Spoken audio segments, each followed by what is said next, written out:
This is a reading of Evidence of Satan in the Modern World by Leon Christiani. Chapter 9, Satan in the Modern World. Point of departure. After these accounts of demonic infestation and possession, we are in a position to reject some assertions which are alleged to be scientific. Not so long ago, it was unfashionable to believe in the real existence of the devil and consequently of his activity in the world.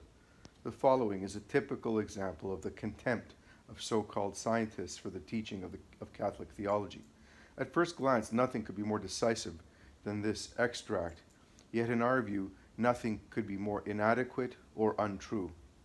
A certain Dr. Leguet published in 1884 a book entitled Urbain Grandier et les possédés de Loudon, in which he proclaimed without hesitation, "Science nowadays has thrown off the yoke of theology.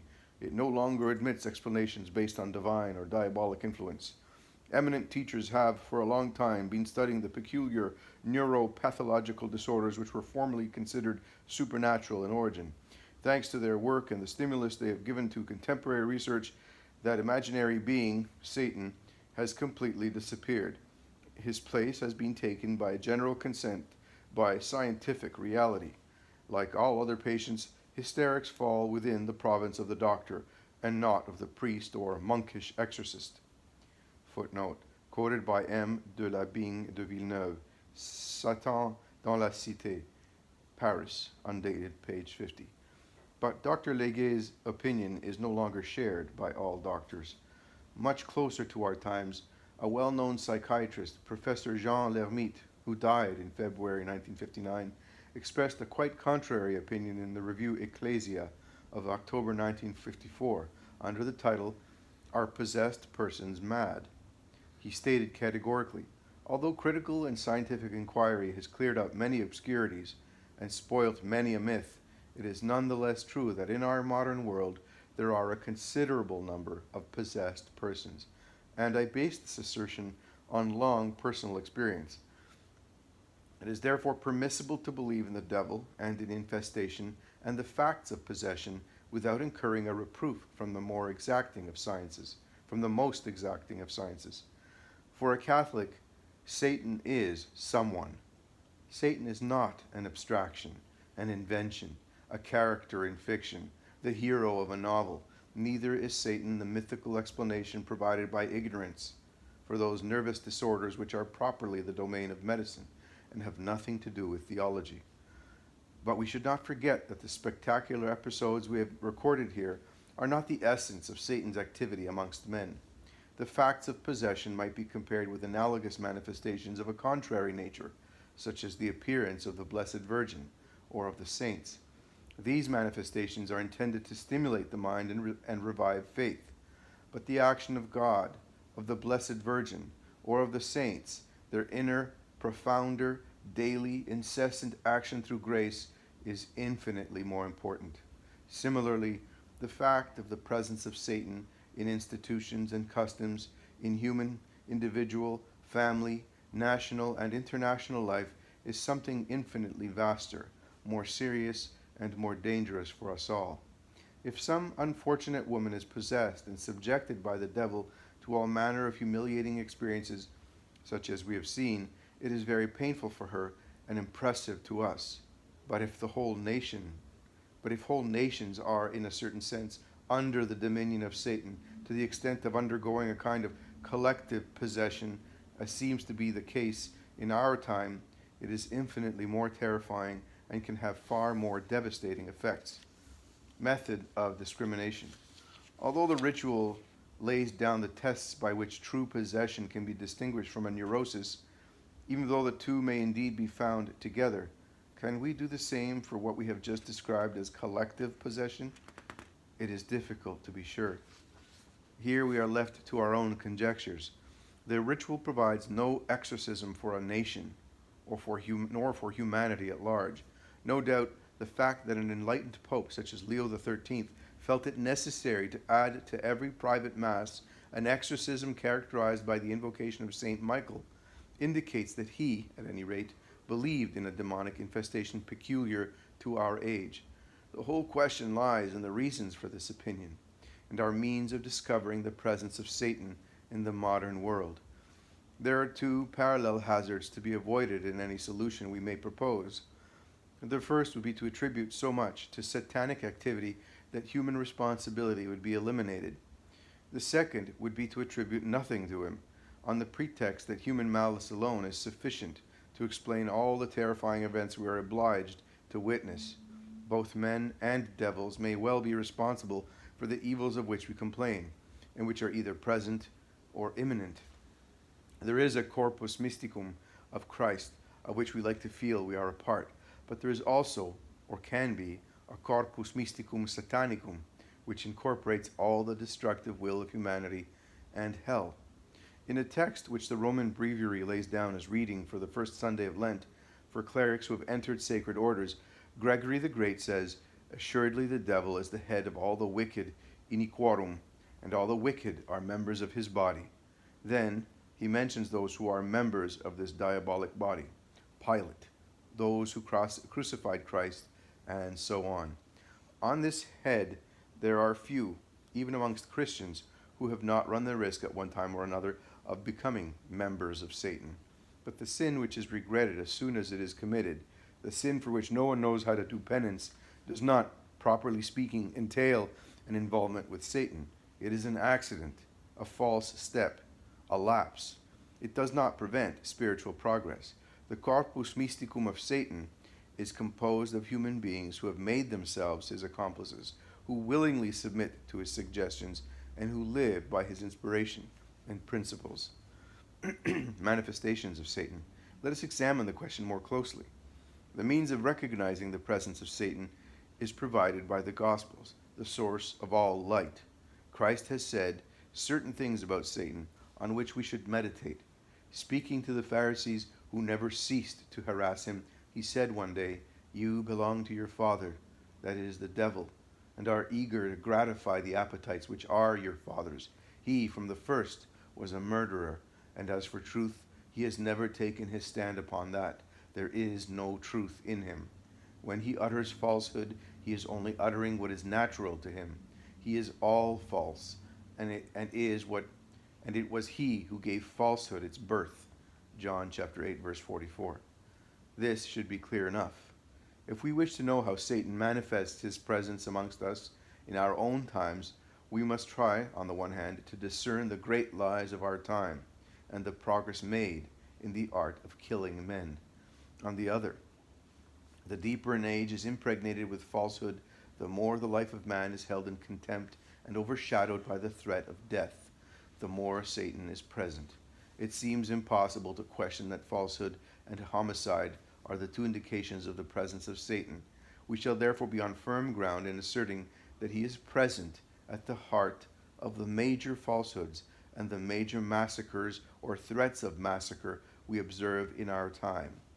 The greatest of lies: God does not exist.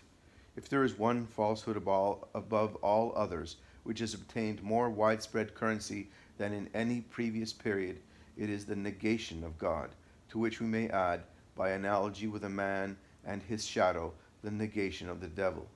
For many centuries the devil had succeeded, in the guise of false gods, in capturing the faith of pagan worshippers. But belief in God was not extinct.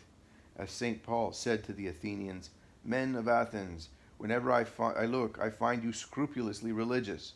Acts chapter 17, verse 22. They worshipped, in fact, many gods, even including an unknown God in case they had forgotten one. But in our times, atheism is growing stronger, vaunts itself, and adopts a contemptuous attitude towards the belief in God. One philosophy takes pride in believing in the nothing rather than in being, implying thereby that the nothing has preceded and engendered being.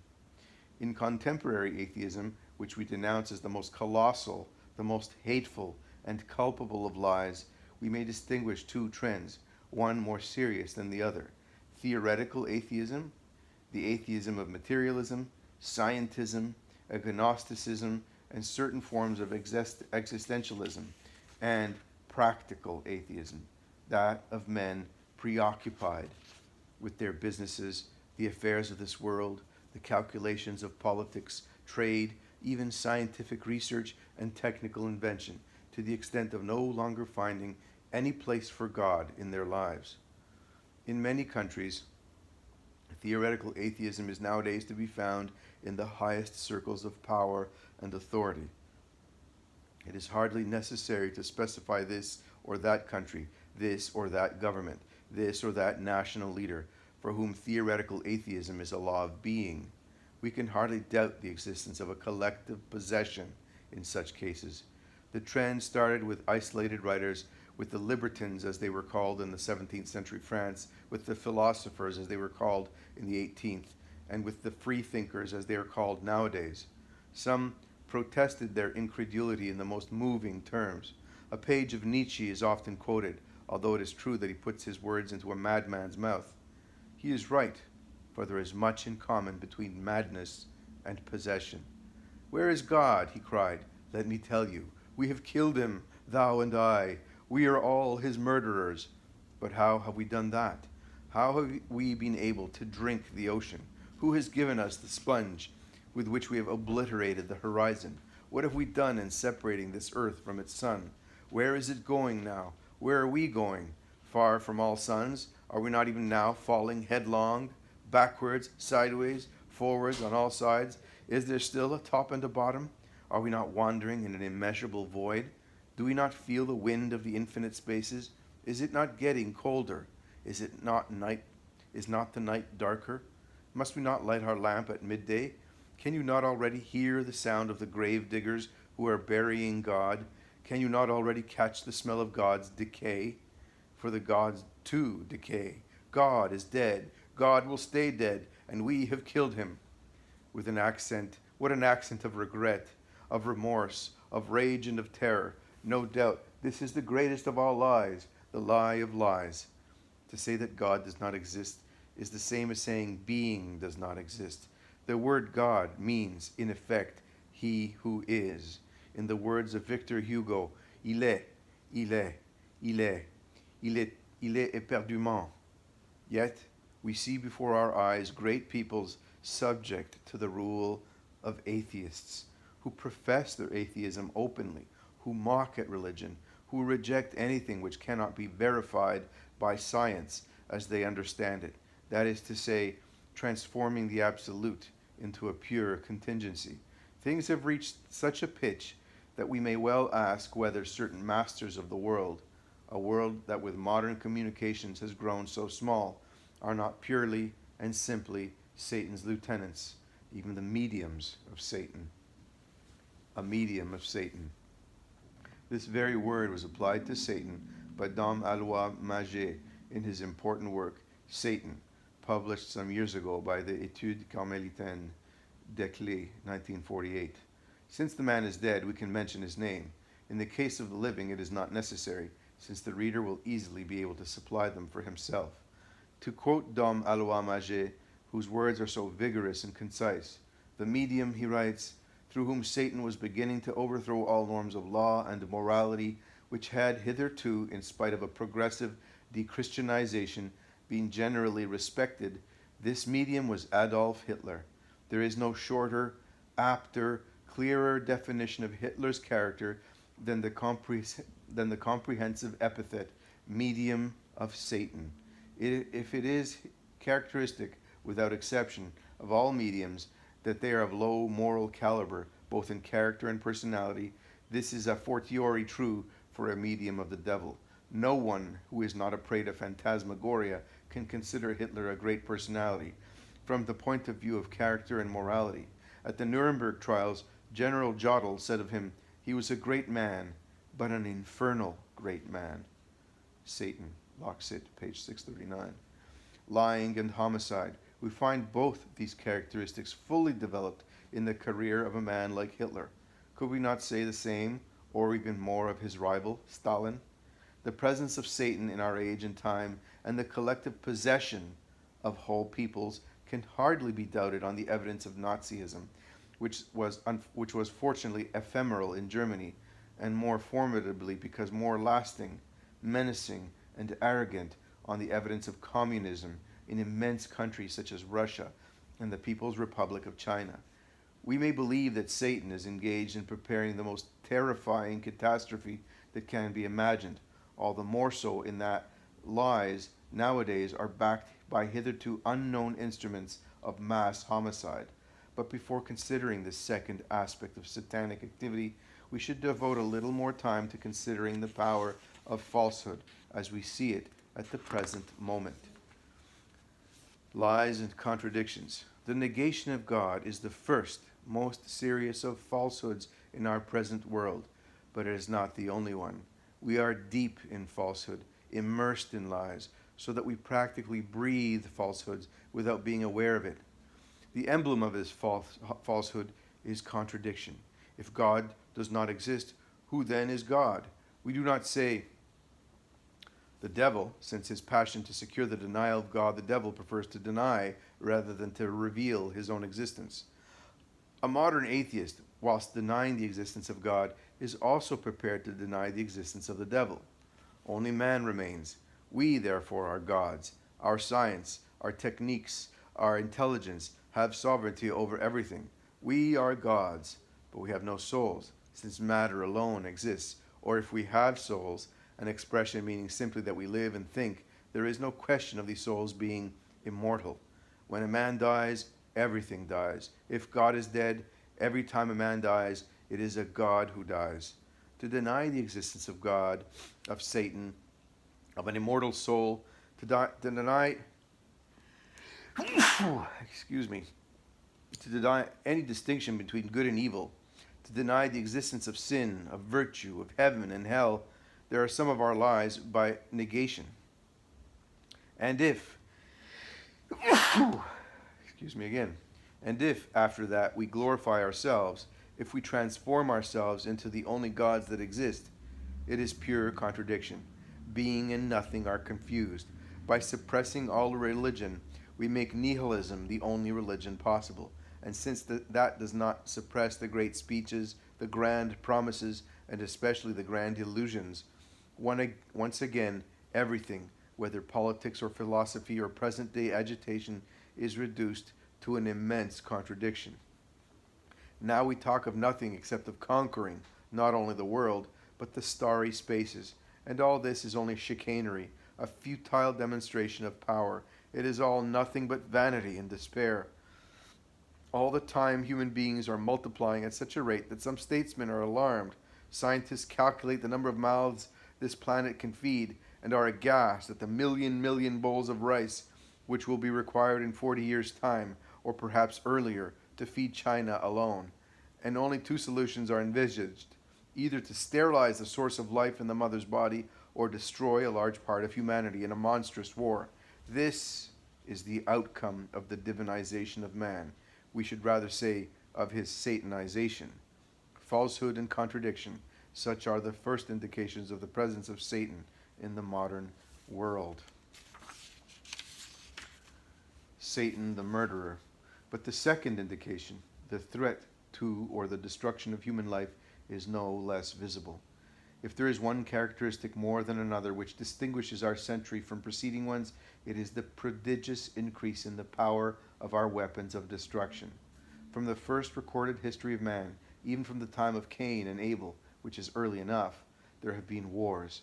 If, as Christ says, Satan has been a murderer from the beginning, it follows that he has not only been present in all men's fratricidal struggles, but that he has also been their secret instigator.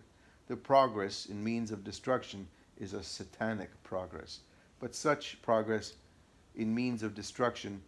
has always been with us. Further, it is rare to find any beneficent development which has not had its origin in war. At present, countries are spending more millions in preparation for the next war, which may mean the end of humanity, than they are spending on any other important purpose in men's lives. If all the money spent in preparing for the next war, or wasted in recent wars, had been used to spread the true faith throughout the world, to fight poverty and ignorance, to reduce hunger and crime, the whole face of the world would be altered. But it is not necessary for us to be at war to suffer the effects of its constant menace. The more our means of communication are increased, thanks to the progress of which we are so proud, the more distances become unimportant. The more the air we breathe becomes, as it were, tainted and poisoned. every day at the same time by news from all parts of the world, informing us in one form or another of hatred, conflict, impending catastrophe, and untried and fearsome means of mass destruction. The fear of war will, in the long run, do more harm to our souls than war itself. Our lives have become strange and inhuman. Since we have killed God, to use Nietzsche's words, there is no longer any peace amongst men. Yet they are condemned to a perpetual discussion of peace, as of an absent friend, a remote ideal, a dream, a chimera, perhaps, since all the time men are constantly working at improvements in their methods of killing others. Some are driven by distrust, others by secret ambition, in an atmosphere of mutual recrimination, threats, and allusions to the possibility of immediate conflict, of world conflict, in the sense that it would signify the end of the world. Satan in the world. Insofar as indications of satanic activity are concerned, we should make some distinction between the various regions of the world, since it would not be astonishing to find that he is more present in some areas than in others. In Giovanni Papini's strange book, which aroused so much discussion and which contrived to combine some quite brilliant and reasonable propositions with occasional puerilities, heretical views, and sometimes unconscious blasphemy, there is a short chapter entitled Satan's Promised Land. One's curiosity is immediately aroused to discover which this land might be, and which people could claim the title of Satan's eldest sons. Not without amazement, one learns that the Promised Land is France, and the people ourselves. Ever since Caesar, writes Papini, there has been a copious literature about the sweet land of France, but no one, I believe, has made the strange discovery, as I have, that France is the promised land of Satanism. A strange discovery indeed, but Papini insists on it. He is not, he says, writing fiction, but merely stating a fact, a perfectly conscious indulgence in evil for evil's sake, a taste for cruel perversities, the theory and practice of revolt against God and against all moral law, particularly against Christian law. But since Papini, throughout his book, shows a very marked indulgence towards Satan, he does not want us to take his assertions, however unflattering, in bad part. I adore France, he explains. I adore its art, its literature, its civilization. I have therefore no intention of slandering her, and to show that I am speaking seriously and not at random, I shall be obliged to provide a long list of authors and their publications as evidence. And he proceeds to quote a considerable number of French authors. Curiously enough, they are not those whom we would normally quote as displaying satanic tendencies. No mention of Voltaire, Diderot, d'Alembert, d'Holbach, or Condorcet. But to make up for this, he finds evidence of Satanism even in Catholic authors such as George Bernanos and François Mauriac. So far, there is nothing serious. If the French Revolution, in many, though not all of its aspects, may be considered as satanic, we should not forget that for many centuries it was possible to speak in the Church of the Gesta Dei per Francos. Unfortunately, for the last 200 years, it has been equally possible to speak of the Gesta Diaboli per Francos. The whole problem consists for us in knowing whether we have been freed from the subservience to Satan and whether or not we wish to return to our secular tradition of truth and light, informed by divine charity. Comparative estimate. Passing over the wild speculations of Papini, we shall try to establish more exactly the nature of Satan's activities in our present world in the year 1959. One first point seems to be established. Satan is more active in certain countries than in others. From this, there emerges a no less evident point that it is possible to distinguish between degrees of activity within a nation, somewhat in the way we can distinguish between degrees of activity in individuals. We have pointed out that Satan's activity rises progressively from temptation to infestation, and from infestation to possession. There could therefore be countries which are possessed, others subject to infestation, and those which are simply tempted. So far, so good. The difficulty arises when we try to make a practical application of these logical conclusions. The following remarks are, of course, a purely personal evaluation and do not involve anyone else. At the present time, the country in which we perceive the presence of Satan to the highest degree, that is, to the extent of creating a collective possession, is we must state it frankly, the People's Republic of China. All that we learn of this country and of what is taking place behind the bamboo curtain is literally diabolical. A vast country containing within its borders 1/4 of mankind. A vast country subjected to a regime of incredible hardness and power and efficiency. A vast country where falsehood and the contempt for human life, the two indications of the presence of Satan, ravage and destroy with a generalized violence greater than anywhere else. If communist atheism is based on falsehood, on the negation of God and the soul and of all spirituality, one must admit that this falsehood is more triumphant in China than elsewhere. An American observer, John Strom, recently paid a visit of several weeks to that country and was able to see, read, and hear many things of which we were indeed aware, though vaguely and confusedly. He has borne witness to the fact that the whole country is dominated by the propaganda falsehood of American aggression, which is deliberately exploited by the ruling castes, although they know of it to be a myth, in order to drive their people not merely to constructive labor, but to a feverish arms race, and to make them accept, in time of peace, conditions suitable to a state of siege. It is further used to inculcate an aggressive hatred which might culminate in the most catastrophic action.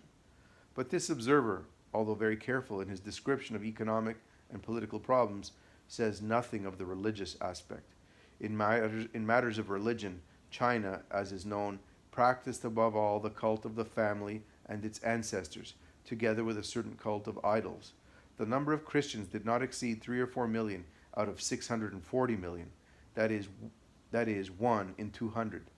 This modest but courageous church in China is in process of liquidation, to use the barbarous language of communism.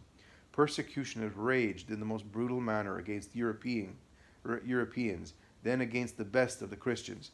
Its greatest triumph has been to lead far too great a part of the Catholic Church itself into schism by the consecration of a great number of bishops elected by the people, but detached from any connection with Rome. The Chinese People's Republic has also revealed its satanic quality by its contempt for human life. One of its principal rulers has declared that China was the only country that could afford a war. We can lose 300 million Chinese, he said. There will still be 340 million left. Such a remark is surely the purest Satanism. What adds verisimilitude to the remark is the way in which the adversaries of the regime have hitherto been treated.